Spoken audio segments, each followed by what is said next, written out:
President Tinubu's state of emergency declaration in Rivers State has sparked divided opinions.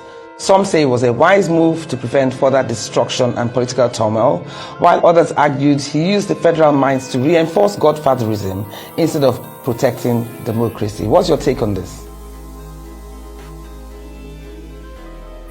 Well, President Tinubu just did what godfathers are known for, taking absolute control of the space whenever they are granted the opportunity to do so.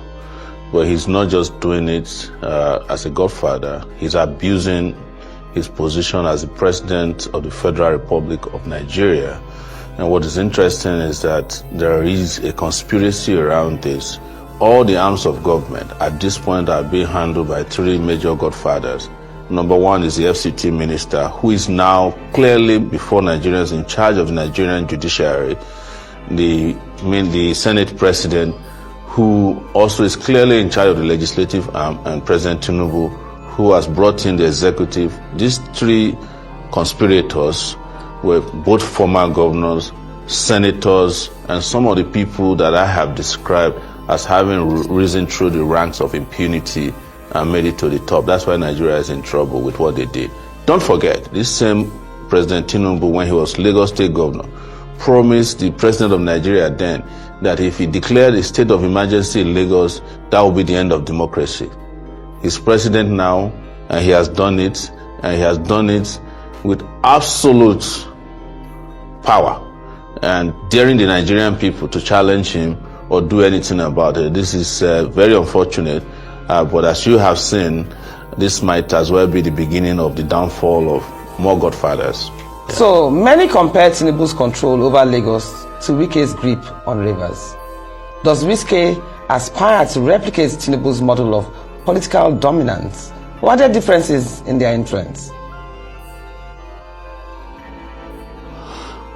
There are no differences in their interests. What you must understand is, as a follow-up to how I stated this earlier about the three major gladiators now in the country, as in Akpabio in the Senate, Wike interested in taking over Rivers, Tinubu being firmly in control of Lagos, is that these three individuals have been former governors of Nigeria's most lucrative states. I'm talking about Rivers, Lagos, and Akwa Ibom.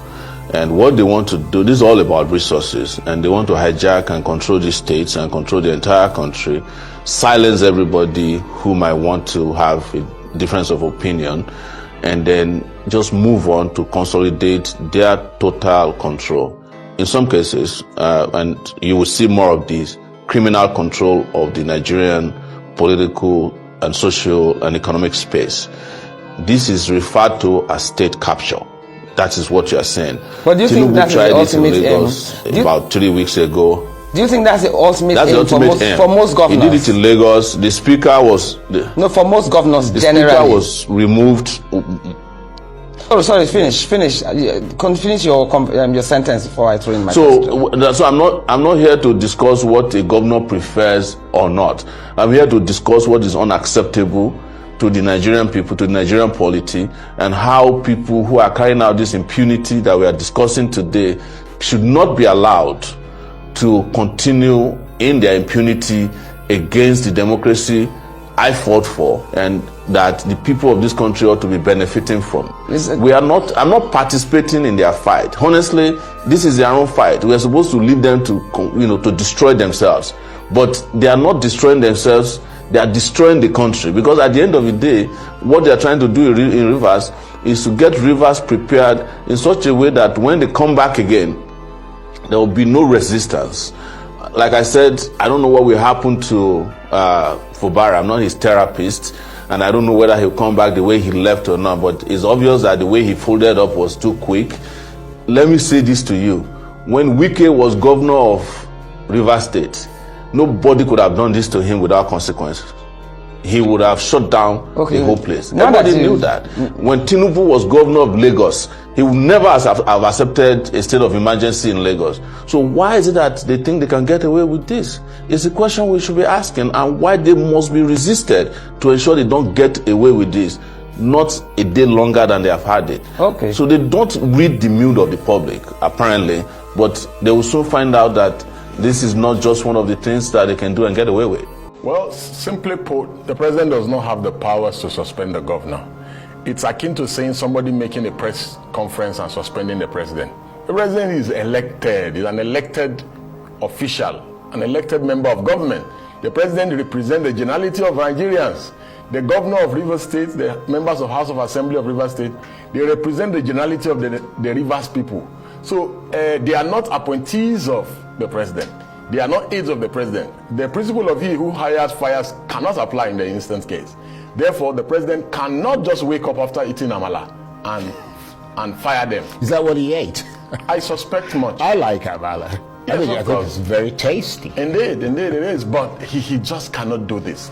It will be it's seriously a mockery, because it's like President Trump just waking up and sacking the governor of California. Yeah, that's a good point. However, we're not in America, we're in Nigeria, as I'm sure you well know. Yes, our system of government, our constitution, they are alike on issue of the powers of the president. But that imposition of a state of emergency has now gone to the National Assembly. It's been gazetted, which means that potentially it will become law.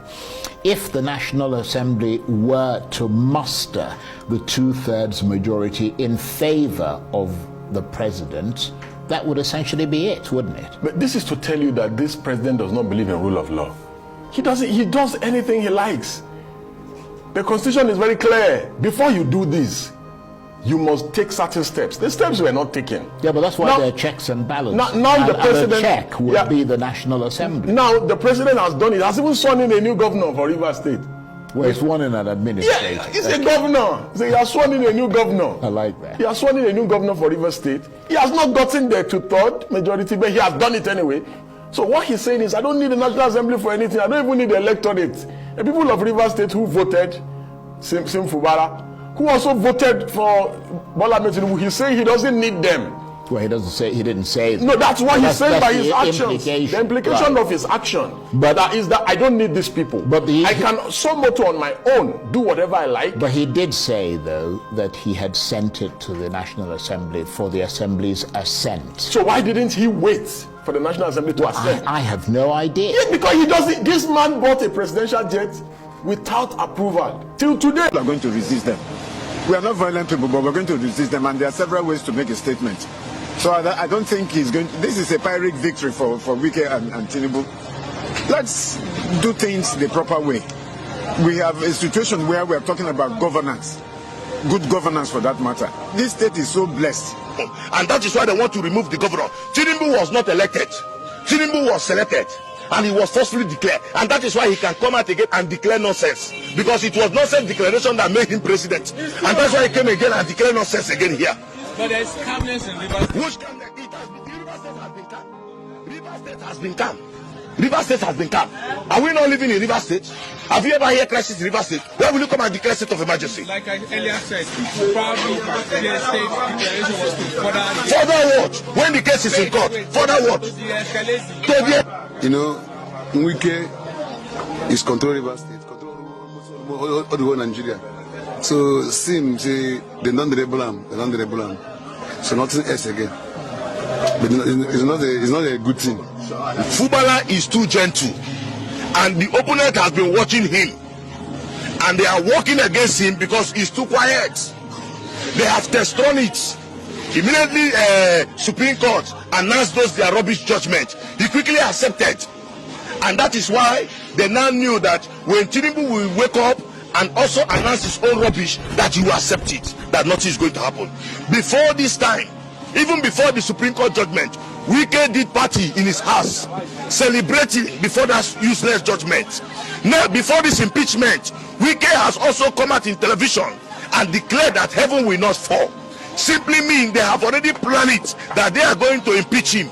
Now, why are they impeaching the governor? They didn't impeach. It's a suspension. It's a suspension. We know what they are playing. Why will they suspend him? Why will they declare state of emergency? Are we fighting war in Rivers State? To avert what? What are they averting? Escalation of what? Is there war? Is to de-escalate. To de-escalate what? If Fubara and the House of Assembly are having quarrel, is it not a political quarrel? Are they fighting?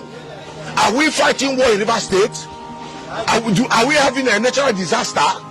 Where in the Constitution that says when the governor is having a loggerhead with the House of Assembly, when the case is already in court, that the president will come and declare state of emergency?